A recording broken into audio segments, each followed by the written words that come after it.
semua koruptor yang uangnya mencuri hasil rakyat dapat uangnya, jumlahnya besar, tetapi tidak ada berkah di situ. Paling juga dipakai cuci darah. Bapak Ibu,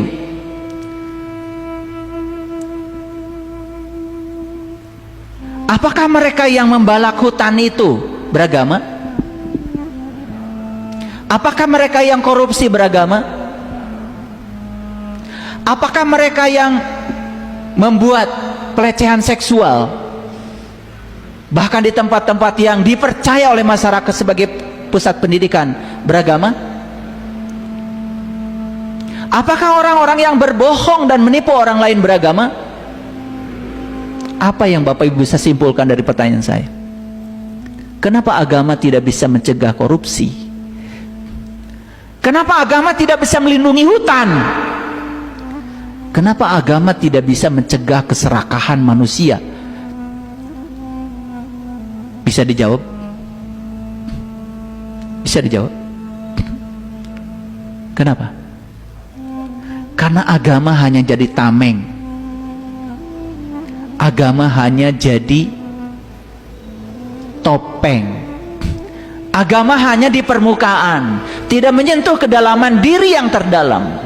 Sehingga orang sekarang berbohong merasa wajar, mengambil hak orang lain yang jumlahnya sangat besar menganggap wajar. Saya nonton televisi tadi malam, kalau dijumlahkan katanya pembalakan hutan itu yang terjadi di Sumatera itu sekitar 1.300 triliun uang rakyat. Berapa dapur yang bisa dibangun?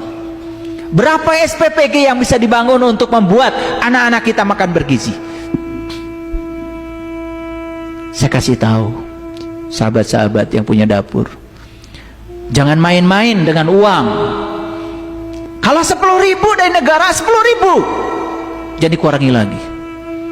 Kalian mungkin dapat M tapi nggak dapat E, tidak ada energinya.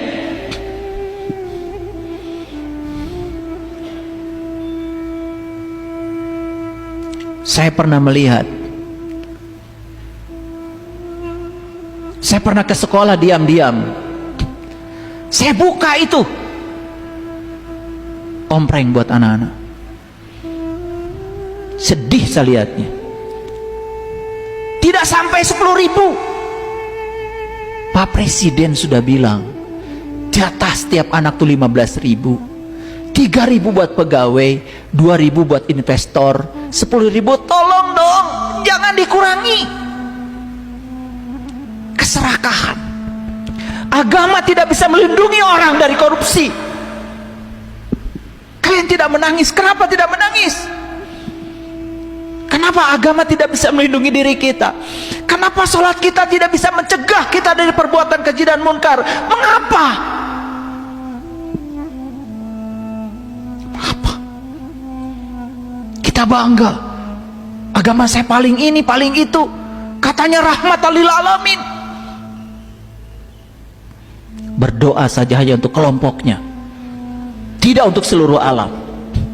Banyak yang mengejek saya ketika saya berdoa, semoga seluruh makhluk hidup, baik yang kelihatan yang tidak kelihatan, setiap ruang dan waktu di semua tingkatan, senantiasa berbahagia dan bebas dari segala penderitaan. Itu yang namanya doa sapu jagat. Tidak memilah siapa orangnya, tidak memilah bangsa mana, tidak memilah apakah dia masih ada di sini atau sudah tidak ada, yang kelihatan maupun yang tidak kelihatan, di setiap ruang dan waktu di semua tingkatan. Doakan mereka berbahagia dan bebas dari segala bentuk penderitaan. Itu rahmatan lil alamin, itu sumber cinta. Jangan cuma ngomong di mulut, tapi orang lain tidak merasakan kedamaian ketemu Anda. Paham sampai sini?